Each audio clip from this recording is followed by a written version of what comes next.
Every room in the house, every set, every piece of furniture, wallpaper, and color of the Let's Marry Harry house, I made that. And now that the show has been aired and people have seen it, let's look back and let's really discuss the production process and what I think.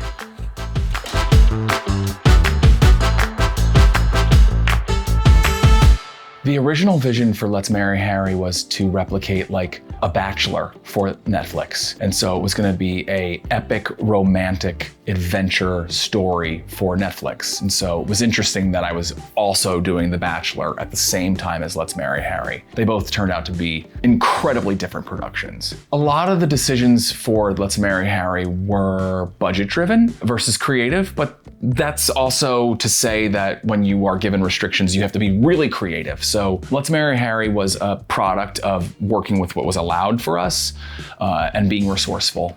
The master interview on Let's Marry Harry was a real problem child. We must have designed about 24 interviews up until we were installing the scenery, and we still hadn't quite found the look for our decision makers. It was really a hard thing to be up against when you were installing a house at the same exact time within a certain amount of time. I remember I was dragging scenery and carrying walls myself with the art director in the position to find the right composition with the DP. It was really hard. What ultimately ended up being simple and easy on camera for the show was really a bunch of just wood applied to the back wall. The pool area of Let's Marry Harry was in need of a lot of work. It was really old. It was probably what everyone who walked through the house told me. This needs a lot of work. And when you hear that and you still have to outfit all the other areas, you don't have a lot of resources to change a pool. And so I'm really proud of some of the details we put at the pool, and I'm mostly proud of the little deck that the team built over the pool where the existing diving board was.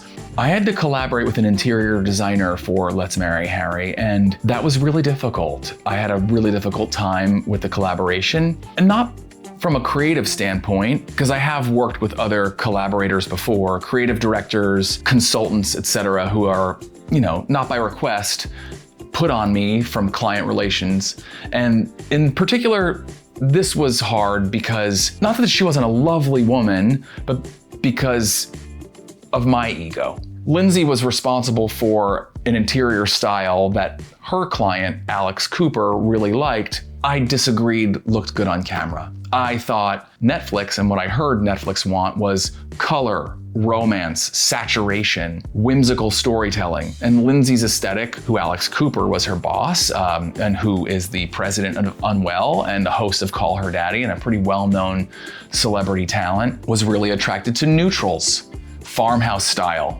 modern touches. Not that these are wrong things, but for Netflix and on-camera looks, I disagreed. But as a designer who's worked a lot in this business, when you have to collaborate, you tend to slow down and you have to check your ego a lot more. And it takes the fun out of the job a little bit. And so when you have somebody who's a consultant, they're looking at the look primarily, and I'm looking at how to execute that look primarily. And so when you see that line drawn and you disagree with that look quite a bit, the job can turn it into why you got into this business to, I'm doing this to get paid. And that's something that I never like to bring into a job, because I think that my love for projects is infectious in the design, and I really had to fight to bring that love into this project.